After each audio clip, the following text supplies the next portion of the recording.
Hello and Namaste. I'm Mukta and you're watching Desi Deutsch, Indian living in Germany. Whenever you moved from one place to another, it's quite obvious that you need to start adjusting to the lifestyle of the new place.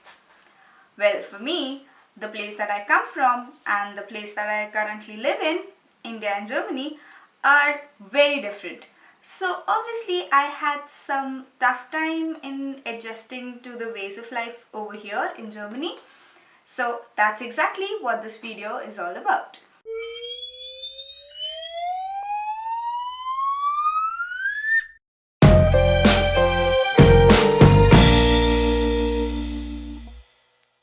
Before getting to the list of adjustments that I am currently struggling with over here, I would want to clarify that these are my personal experiences. Obviously, your experiences would be different than mine. So please let me know how have been your experiences about moving to one place to another, especially if it's about India or Germany, in the comments below. So starting with my 10 adjustments that were kind of a shock to me. First one is the language barrier. Naturally, the most common language of Germany is German, and I currently am not that very good with it, and I'll take some time to start the classes. There are all those reasons. You can check those reasons out in my first video, which is Meet Mukta, and in this I will take you to that video. I highly appreciate the fact that German language is really important over here. This means that Germany gives a lot of importance to its culture and it wants it to stay intact. The only thing is that you do not find a lot of English speaking people. That's why many a times I struggle with finding my way around things. So when I think of buying something, the description of the product on the box will all be in German or any other European language, but many a times it's not in English. So that's where I struggle. My basic level of German is helping me, but it will be better once I'll be good and fluent with my German language. Luckily for me, the city that I live in, Aachen, is mainly a student city, and because of that you find people from various nations over here, and because of that a lot of people do speak English here. The second thing is garbage disposal. Well, we all know that in developed nations and in Western nations, the garbage disposal is much more systemized than it is in India. But in Germany, you have a lot of more categories about garbage disposal. Over here, we have a different dustbin for all the edible or the bio waste, a different dustbin for all the recyclable waste, a different dustbin for all the waste that's not recyclable. I think these three are pretty common in a lot of nations. But if you want to throw your bottles away, you cannot throw it in your dustbins. That goes in another garbage.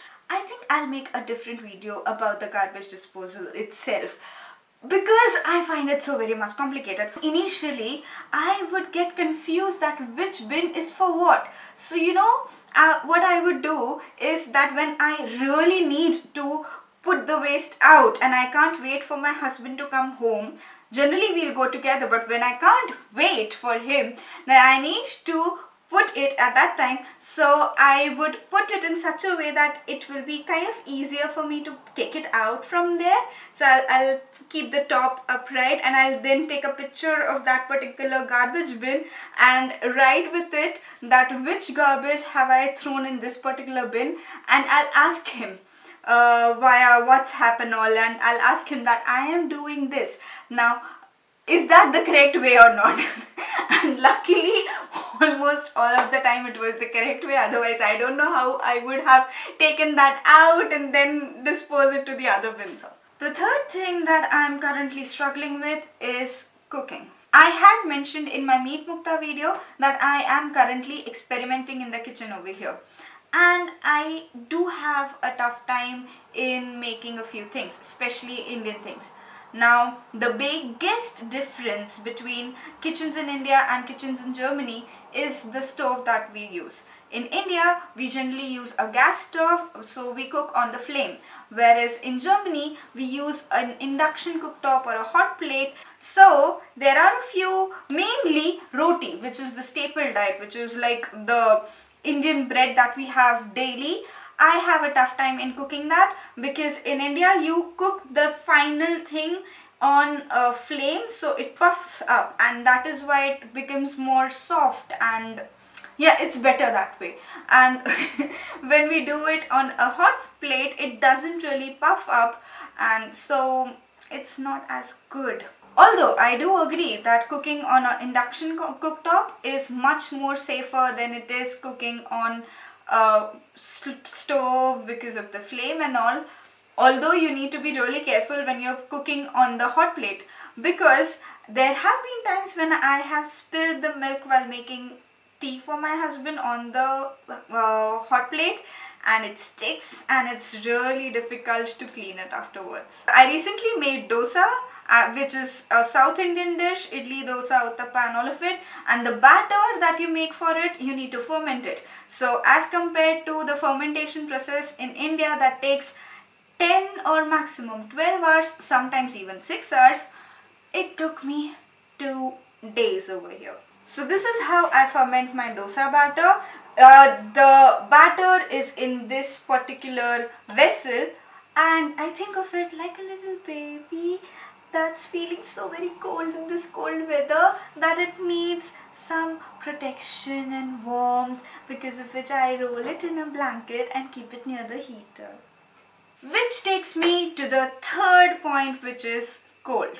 The weather over here is so cold.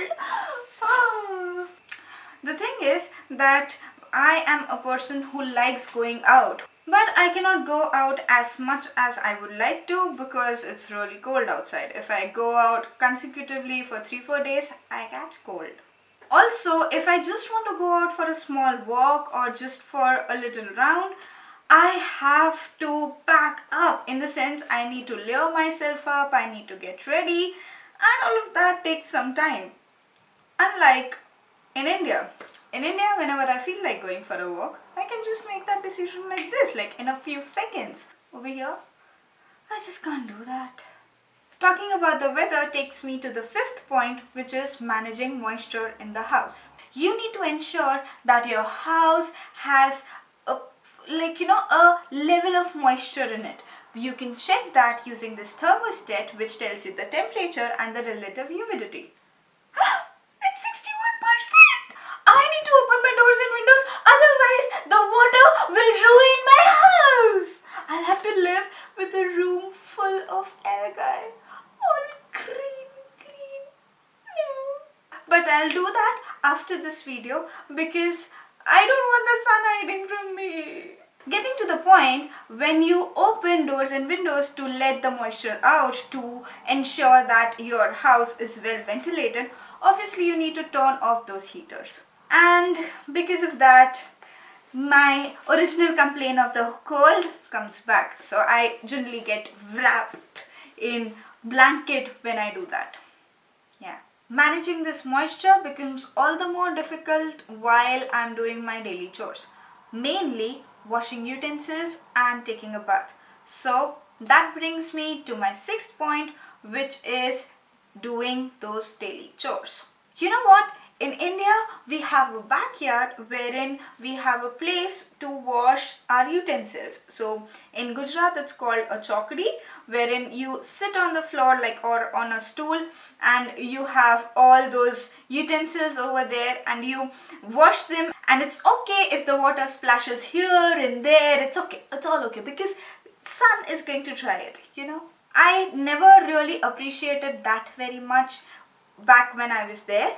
But now I really appreciate it a lot because right now I need to wash my utensils in such a small sink, and some of my utensils are so very big, and if the water splashes out, you are increasing the moisture in the house.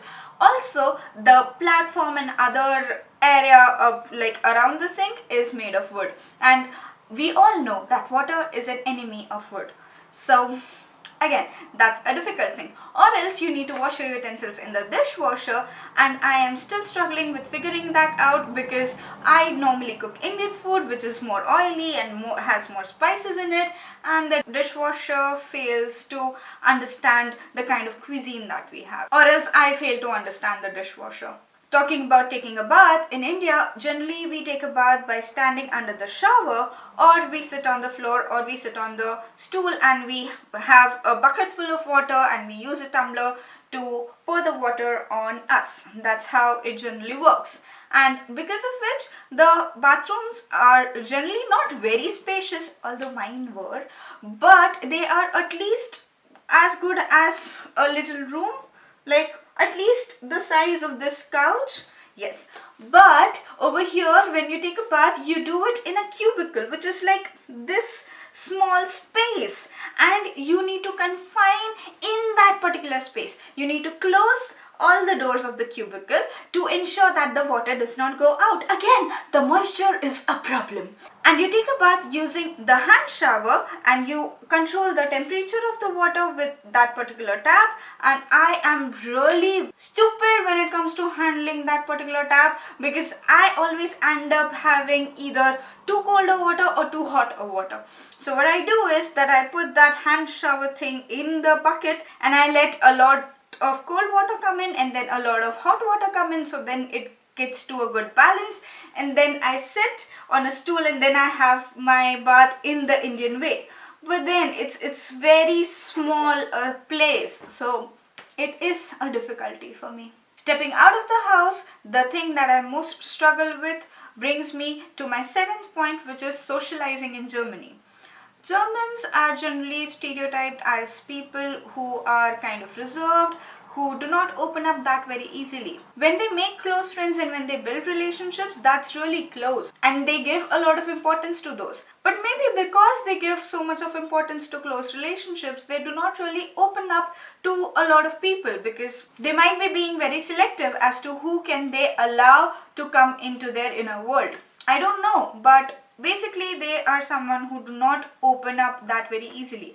As compared to where I come from, India is a very socializing country, wherein you might just be two strangers sitting next to each other in a bus, and you start chit-chatting about anything in the world, and you might end up being BFFs. So I am used to that kind of environment or surrounding. And when I see over here in German buses, I feel really weird experiencing that awkward silence and those straight faces around me.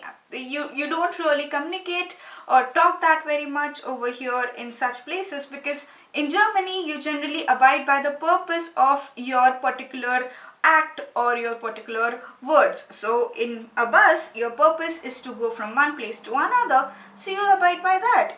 Bus is not a place to socialize, so you don't socialize here. It's that simple and straight for Germans. But it's not that simple for me. I have become hesitant in approaching Germans for friendship because of one more reason. That is the German tone, which has ended up intimidating me on a lot of occasions. I don't say that Germans want to intimidate other people. No. That's never their intention. And it's just that Germans are very much known to be very straightforward, and they have a little higher tone, because of which I kind of feel as if the other person wants to scold me. But that's not the case. They just want to put the point across in a clear and understandable manner. They would never beat around the bush. They'll just tell you what it is. And that should be helpful, and it is helpful in a lot of places. It's just that I am someone who's not seen it so very often, so I'll take time to be used to it. I'm sure that once you are habituated to it, or once you're mentally prepared around it, then this would not be of a problem. Also, I am really lucky that I live in Aachen again in this case, because I've heard that Rhinelanders, the people of this particular region and like region around it, Rhinelanders in Germany, are comparatively more friendly and more easygoing as compared to other Germans. So I am kind of exposing myself to a little bit of it, and then once I'll be comfortable with it, I will be comfortable in other areas as well, I think. My eighth point, Germans love their paperwork and their rules. Yes. In India, there is this popular saying that a lot of people live by, which is rules are meant to be broken. Whereas in Germany, rules are there for a reason and you better abide by them. They are for your own good. So yes, and I agree that rules are really important, and following those rules is what makes this country so very systematic, and that might be one of the reasons why it's so very much developed. It's just that I am not someone who's used to following so many rules in so many small things. So I am trying to adjust to that thing over here. Also, the paperwork. Whatever you want to do, there's lots and lots of paperwork involved in it. Like from booking a train ticket to getting a document or an ID card, you have papers.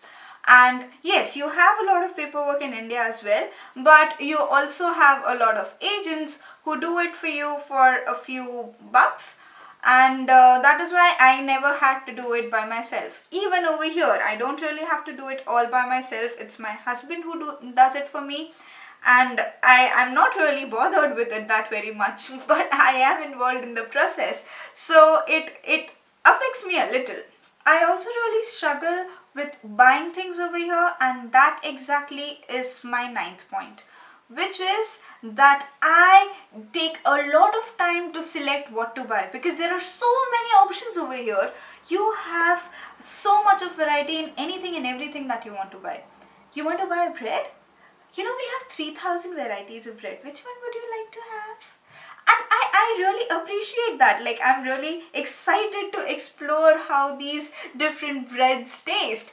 But sometimes you just want to eat something and you just want to grab something. Like in India, you go to a grocery store and you ask, "Bhai, bread dena," which is, "Brother, please give me a bread," and he'll just ask, "Do you want a white bread or a brown bread?"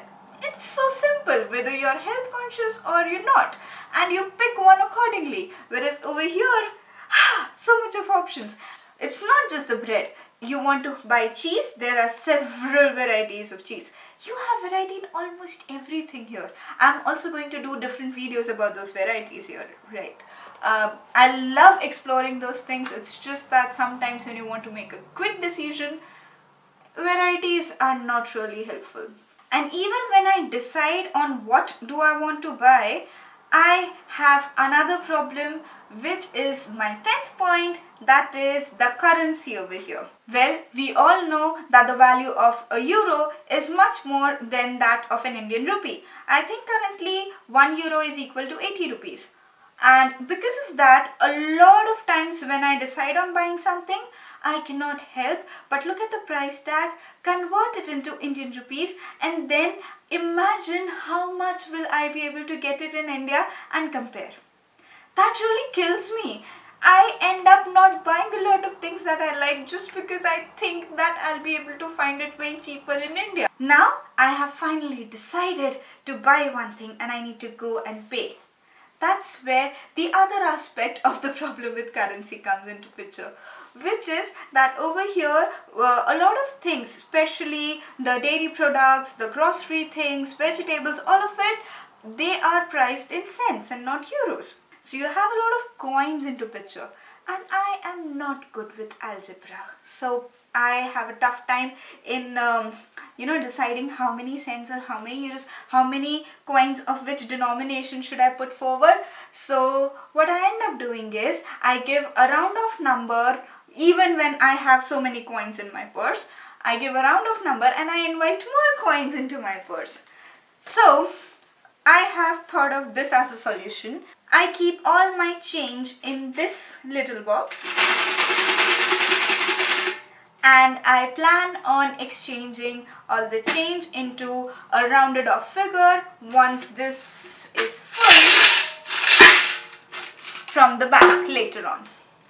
So yeah, that's how I have been dealing with things these days. And let me know if you have any suggestions as to how can I solve these problems in a better manner.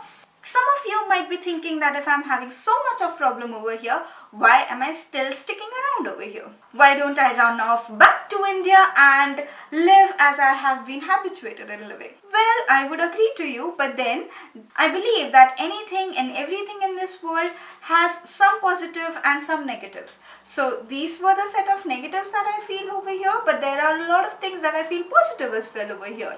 And that's exactly what my next video is going to be about, which is 15 things that I love in Germany.